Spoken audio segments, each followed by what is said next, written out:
pemirsa hidup sehat. Memang ya kalau misalnya sakit mah diabaikan, penyakit apapun kalau diabaikan pasti akan menimbulkan gejala yang lebih parah lagi. Nah kalau seandainya mah nih diabaikan, kira-kira gimana ya Dokter Vito? Nah itu kadang-kadang karena keseringan, orang udah anggap jadi biasa mah gue kambuh gitu kadang-kadang. Padahal ini sebenarnya bisa juga mengakibatkan penyakit yang lebih serius.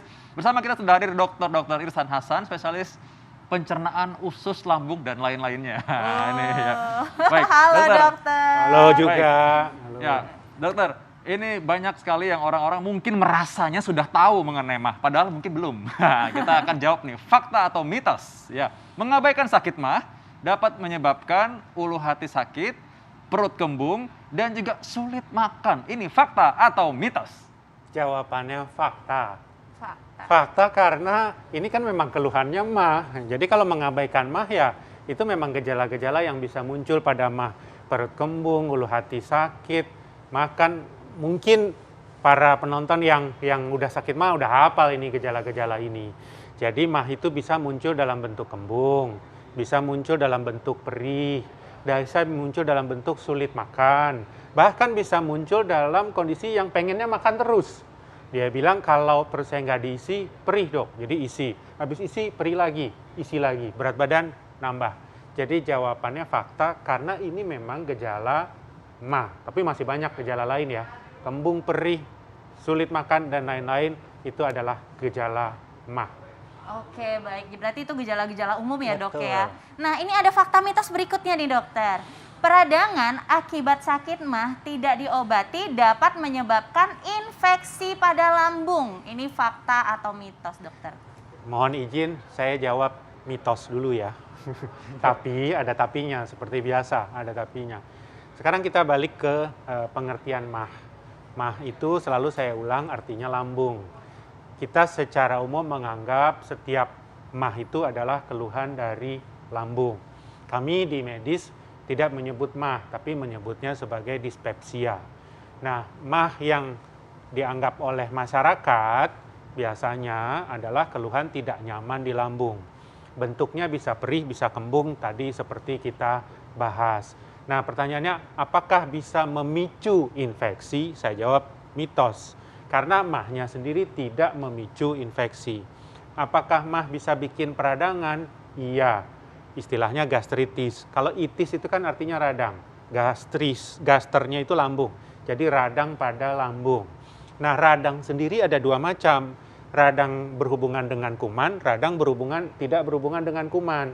Gastritis itu sebetulnya mayoritas tidak ada hubungan dengan kuman. Karena kalau kita bilang infeksi artinya kuman ya, bakteri, virus, dan sebagainya. Jadi bukan mah membuat infeksi. Tetapi bisa dia sudah punya kuman sebelumnya, namanya Helicobacter. Nah ini bikin mahnya nggak baik-baik, bahkan bisa makin parah. Jadi bukan karena mah lalu Helicobacter datang, tapi karena punya Helicobacter, mahnya jadi tambah parah. Nah, dok ini mungkin secara singkat aja ya, mungkin bagi masyarakat sebagian yang mungkin bisa kadang-kadang bilang kenapa kok orang sakit mah dikasih antibiotik ya gitu. Nah singkat aja dokter, mungkin supaya mereka tahu aja ya. Sakit mah, betul, bagus banget pertanyaannya. Kalau sakit mah gastritis seperti yang saya bilang tidak perlu antibiotik. Adalah suatu kesalahan bila langsung mengobati sakit mah dengan antibiotik. Kita harus buktikan dulu ada kuman Helicobacternya atau tidak. Kalau Helicobacter ini ada, saya setuju pengobatannya antibiotik. Tapi kalau tidak terbukti itu infeksi, nggak perlu memberikan antibiotik. Apakah ada mah di luar Helicobacter yang butuh antibiotik? Ada kalau ada infeksi. Misalnya muntaber. Muntaber itu kan kena lambung, kena usus. Karena bakteri, misalnya diare, gastroenteritis, kita bilang, oke, itu mungkin perlu antibiotik. Tapi kalau Bapak Ibu yang biasa perih, biasa kembung, mual, makan susah, nggak bisa langsung dikasih antibiotik. Baik, jadi jangan bingung kalau Bapak Ibu sekalian mungkin datang ke dokter, lalu ada dibilang, oh ini periksa ini, kok sakit mah aja periksanya banyak, karena memang ingin cari tahu penyebabnya apa. Betul. Ya bener banget. Nah ini fakta mitos berikutnya nih dokter.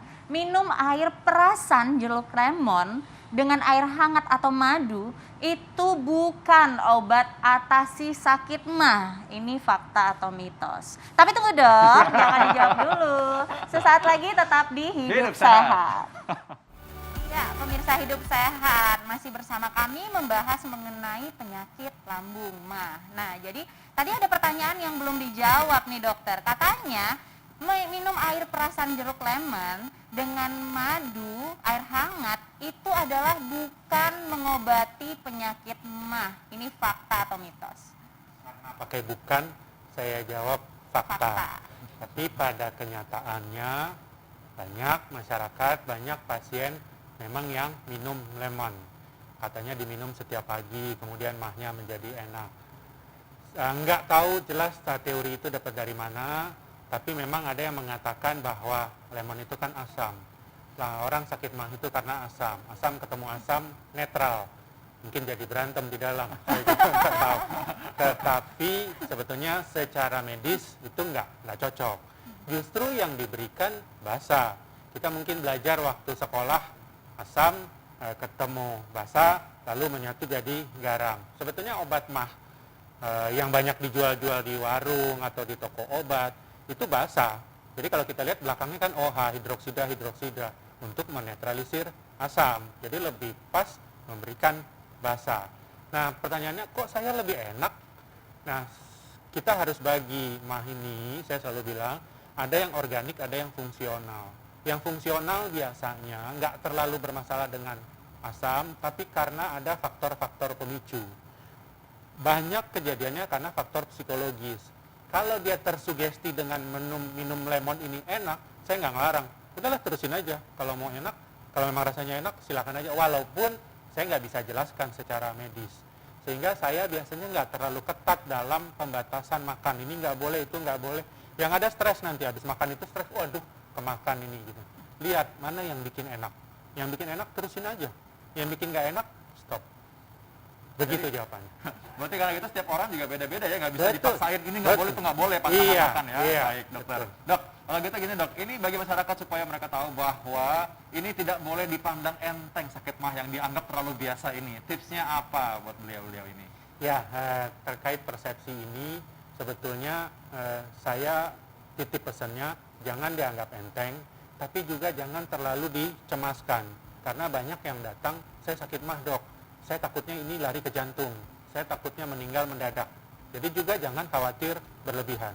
Tidak ada orang meninggal mendadak karena sakit MAH, itu satu. Jadi, tapi sekarang yang kita bahas, jangan dianggap enteng, betul. Jangan dianggap enteng karena memang bisa ada komplikasi-komplikasi. Karena ada sesuatu yang lain. Secara sederhana kita sebut ada alarm simptom. Itu aja lihat. Apa sih alarm simptom? Misalnya benar-benar nggak bisa makan, tiap makan muntah. Ini jangan dianggap enteng. Makin pucat, mungkin dia anemia. Berarti kan ada perdarahan. Apalagi kalau lihat buang air besarnya hitam. Hitam itu kan tandanya luka di lambung. Nah, ini alarm simptom. Hal yang lain, badan makin kurus. Makan biasa tapi kok badan makin kurus. Hal yang lain, emang nggak sembuh-sembuh dengan obat. Di keluarganya ada beberapa yang kanker lambung. Karena faktor genetik ini sangat berperan. Bapak dulu meninggal karena kanker lambung. Ini kok saya sakit-sakit terus ya. Nah, itu jangan dianggap enteng. Jadi intinya kalau ada alarm simptom, kami menyebutnya alarm simptom, itu harus ada lanjutan pemeriksaan. Nah, dokter Vito bilang memang banyak. Biasanya minimal kita endoskopi, USG, untuk lihat benar nggak sih ini MAH yang aman atau MAH yang berkomplikasi.